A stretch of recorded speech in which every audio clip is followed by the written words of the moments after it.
Setelah Han Chae-rin berkata dan meminta pertanggungjawaban Siwo berkata, "Lo ini ngomong apa? Kenapa kau tiba-tiba seperti itu sih?" ucap Siwo yang kebingungan.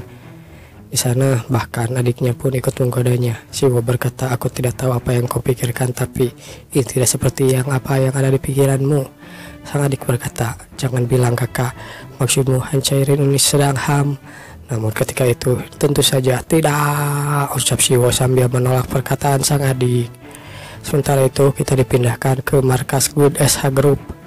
Di sana terlihat sang paman atau paman dari Han Chae-rin atau kakak dari Han Minah. Dia berbisik, "Siwo, dasar sialan." Seseorang berketuk, "Hei, direktur, dia sudah datang. Biarkan dia masuk," ucap sang paman. Rupanya yang datang adalah Zhang Wei. Dia berkata, "Ada urusan apa engkau mencariku?" "Kau pasti lelah bukan setelah perjalanan panjang? Silahkan duduk di sini." Dia pun duduk. "Ku dengar kau sudah menandatangani kontrak dengan Guru SH bukan?" "Ya, bagaimana dengan janji yang kau buat denganku sebelumnya?" Rupanya benar, sebelum Sang Wei diberikan pencerahan, dia sudah berbuat dan membuat janji dengan sang paman untuk membatalkan kontraknya. Sang Wei pun berkata, "Aku minta maaf tentang itu, tapi aku tidak bisa mengecewakan keturunan pendiri agung. Lagi pula itu bukan hal yang baik untuk dilakukan," ucap Sang Wei. Namun sang paman malah berkata, "Tapi kau sudah berjanji padaku, apa kau tidak ingat? Sebagai permintaan maaf, kontrak ini mau tahu sudah mengambil kerugiannya. Dengan begitu sehingga menguntungkan grup SH." Namun ketika itu sang paman menggebrak meja. "Dasar sialan, kau benar-benar tidak tahu kenapa aku marah? Apa kau pikir ini semua tentang uang?" ucapnya. "Apa grup SH kami kau pikir kekurangan uang? Kau tahu benar ini bukan tentang keuntungan SH Group. Batalkan kontraknya sekarang juga." Ketika itu dia berkata demikian. "Apa?" ucap Zhang Wei. "Sudah begini mau dibatalkan? Tidak mungkin, bagaimanapun ini mustahil," ucap Zhang Wei. "Di Korea tidak ada yang mustahil. Sudahlah, batalkan saja. Ada bukti yang mengungkapkan bahwa kontrak bisnis besar mau tahu disahkan karena adanya kecurangan dan tindak korupsi. Lihat ini." Menggunakan korupsinya, dan sementara itu Zhang Wei menggunakan koneksi pribadi untuk mempengaruhi kesepakatan sambil memberikan foto-foto yang sebelumnya diambil oleh agen milik sang paman. "Hal ini akan merusak integritas kontrak kami." Ketika itu Zhang Wei yang merasa diancam, dia hanya melihat semua itu sehingga proyek itu pun dibatalkan. Besok pagi itulah yang akan terpampang di halaman koran depan di Korea. Zhang Wei pun berkata, "Dia yang sudah menyelamatkanku dari penyimpangan Qi. Apa kau bilang kau menyuruhku untuk mengkhianatinya? Dengar ini, apa kau tahu apa bedanya kau dengan dirinya? Kau membuat orang lain menjadi musuhmu, sementara dia bisa merangkul bahkan musuhnya sekalipun. Wan Guk, dengarkan ini sekarang. Kau sudah membuatku menjadi musuhmu." Ketika itu dia langsung meledak begitu saja. Aliran Qi yang sangat besar terjadi di sana. Bahkan berkas-berkas yang sebelumnya juga ada di sana tersusun rapih kini berantakan. Sang Wei berkata, "Pertemuan kita selanjutnya, jangan kau pikir akan berakhir dengan semudah ini. Semua itu tidak akan seperti ini. Ingatlah." Dan jeblak, dia pun pergi sambil menutupkan pintu. "Ceh, sialan," ucap sang paman. Dia berkata demikian. Lalu seseorang masuk. "Oh, apa Anda baik-baik saja, direktur? Barusan aku mendengar ada teriakan." "Aku baik-baik saja. Yang lebih penting, bagaimana dengan situasi pandemonium?" ucap sang paman. "Kita masih belum menerima respon dari mereka. Katakan lagi pada mereka pandemonium. Ini bukan sekedar omongan lagi," ucapnya dengan wajah yang kesal. "Kita mau mereka ada di perahu yang sama dengan milik kita." Kita pun dipindahkan ke Meng Siwo yang sedang bersantai di kamarnya yang sangat mewah. Tak kusangka Bibi akan berkata seperti itu. Akhirnya rupanya dia pun meminta penjelasan kepada sang Bibi Han Minah kenapa Han Chae-rin meminta pertanggungjawabannya, dan dia pun dijelaskan.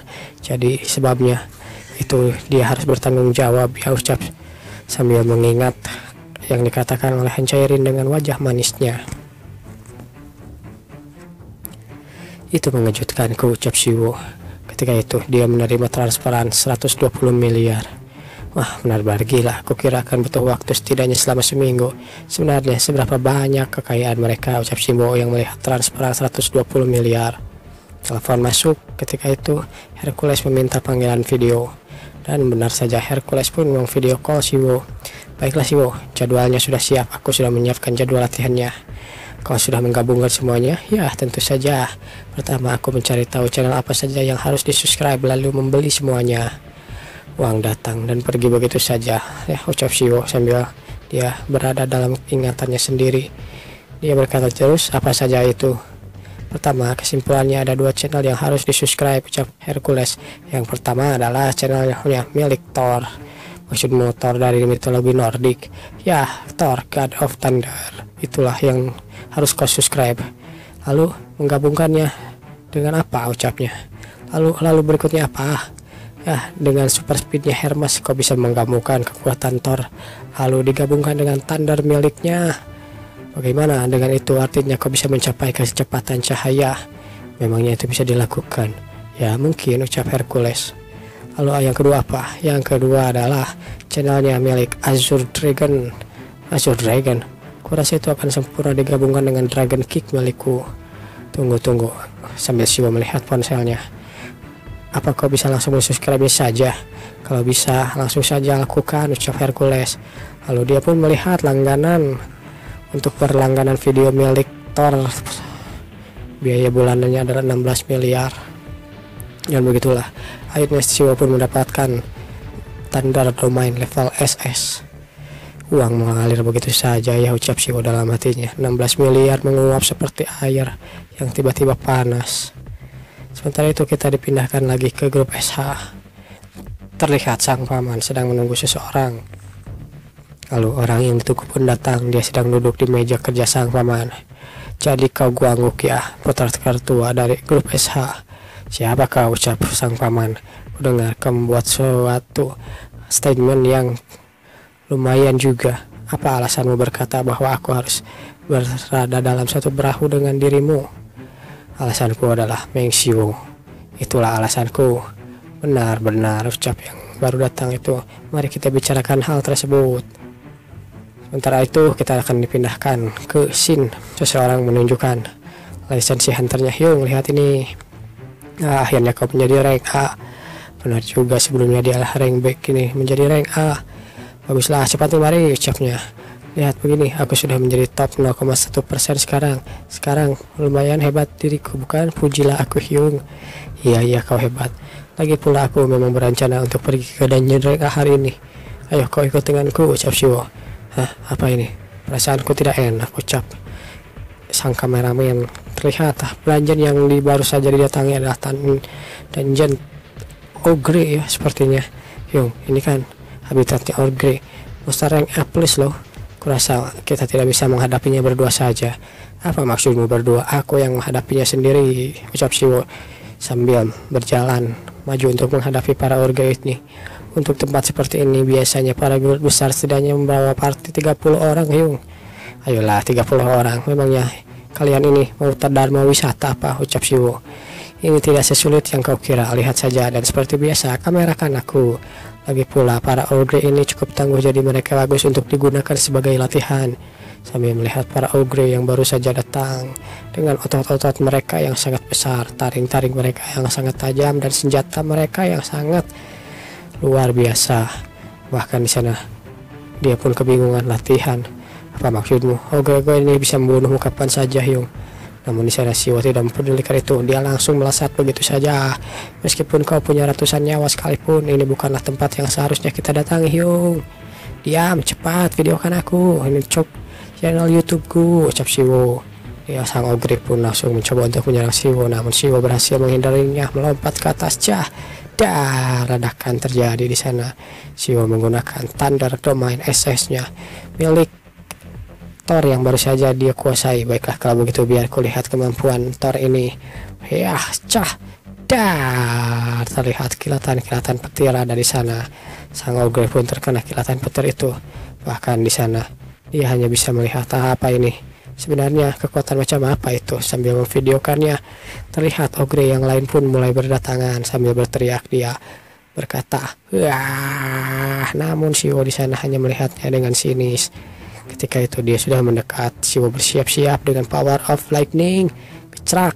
Siwo pun melaju dengan kekuatan Hermesnya dan digabungkan dengan Thunder milik Thornya. Dia berkata, tubuhku terasa ringan ya. Tiba-tiba saja sebuah pukulan sudah bersiap untuk menghantam sang ogre dan gecrak dar lagi.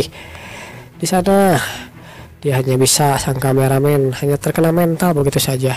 Dalam hatinya dia berkata, apa-apaan itu anjir. Ogre tidak ada harga dirinya. Dia membunuh ogre rasa seperti membunuh goblin.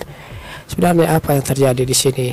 Siwo di sana sambil berbalik ke belakang melihat ogre-ogre yang lain pun mulai berdatangan. Tersenyum dengan sini, Siwo berkata, kalau begitu sekarang sudah waktunya.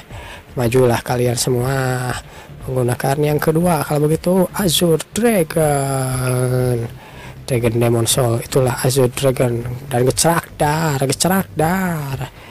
Di sana sang kameramen hanya mengawang saja melihat kekuatan dan betapa hebatnya sang Hyung yaitu Siwo. Ogre-ogre itu marah akhirnya. Siwo pun menggunakan kembali Thunder God miliknya. Thunder God, gecrak dar. Dalam hatinya sang kameramen berkata, aku kira kali ini akan berbeda dengan diriku yang sudah menjadi Hunter Aang. Sepertinya kukira aku akan mendekatinya sedikit, tapi aku salah. Aku benar-benar tidak bisa dibandingkan dengan Hyung. Kekuatannya luar biasa. Dan begitulah akhirnya Siwo pun berhasil mengarahkan semua. Di sana juga dia menelpon Hercules sambil berkomunikasi dengan sang Hercules. Dia berkata, kekuatan ini luar biasa Hercules. Ternyata dia masih ada di luar jangkauanku ya. Sekuat ini bahkan dengan sebelum digabungkan Thor Thunder Domain lalu Azure Dragon Demon Soul juga sangat lumayan, ucap Siwo kepada Hercules. Hercules berkata, ini jauh lebih hebat dari yang kubayangkan sebenarnya. Aku tidak mengira kekuatannya akan menjadi seperti ini. Ya, kau benar-benar memberikanku rekomendasi yang sempurna. Tentu saja, aku memang hebat, ucap Hercules. Dan inilah status Siwo yang saat ini. Naiknya bertambah menjadi 89, lalu super strength menjadi 60%, divine medis juga 80%, divine metallurgy menjadi 81, divine combat 75, lalu divine combat teknik juga menjadi 33. Ya, kurang lebih menjadi begini ya. Silahkan baca saja sendiri. Lalu aku tidak harus mengurus semuanya kan, ucap Siwo. Ayolah, biaya subscribe juga terus mengalir. Jadi sekarang dari semua yang sudah kau pelajari, kau akan menyatukan kekuatan para dewa menjadi satu. Aku menyebutnya Real Compression Subscriber. Dengan begitulah, Siwo pun kehilangan sepertinya 120 miliarnya dengan cepat. Real Compression Subscriber maksudmu Practical Compression Subscription. Ya, kurang lebih itu maksudku. Guru macam apa sih, ucap Siwo dalam hatinya. Kalau memang ada yang seperti ini, harusnya aku beritahu aku dari dulu. Siapa yang mengira kalau kau bisa menggabungkan dua unique trait, ucap Hercules. Tapi kau bisa melakukannya, ya kan? Selain itu, apa maksudmu dengan kata-kata yang tadi?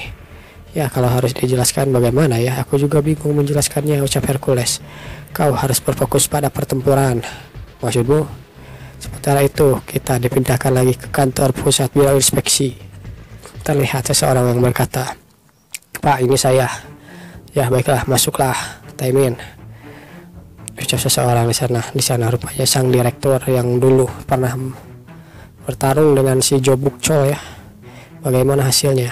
Ucap sang direktur mengenai investigasi yang Anda sebutkan. Sepertinya Oh Juwon mulai bergerak. Ini adalah catatan Dungeon Outbreak sejak 3 bulan belakangan ini. Seperti yang bisa Anda lihat, tingkat kemunculan dari dungeon 3 bulan ini meningkat secara eksponensial.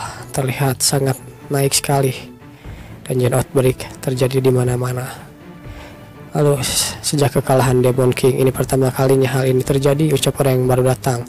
Semua menjadi kekacauan kecuali di wilayah Seoul. Di seluruh negeri mengalami korban jiwa yang sangat banyak. Baiklah, aku mengerti. Tapi apa yang berbeda dengan Seoul? Yang berbeda dengan Seoul adalah Hunter Meng Siwo telah mengatasi setiap dungeon outbreak sebelumnya yang muncul di Seoul. Juga ketua tim Lee Min Juk mendapatkan beberapa informasi mengenai Jo Buk Chon. Namun ini semua belum bisa dipastikan, ucap Taimin, bahwa Pandemonium sebuah organisasi yang sangat besar. Lalu Red Shadow juga bergerak bersama mereka. Itulah yang terjadi.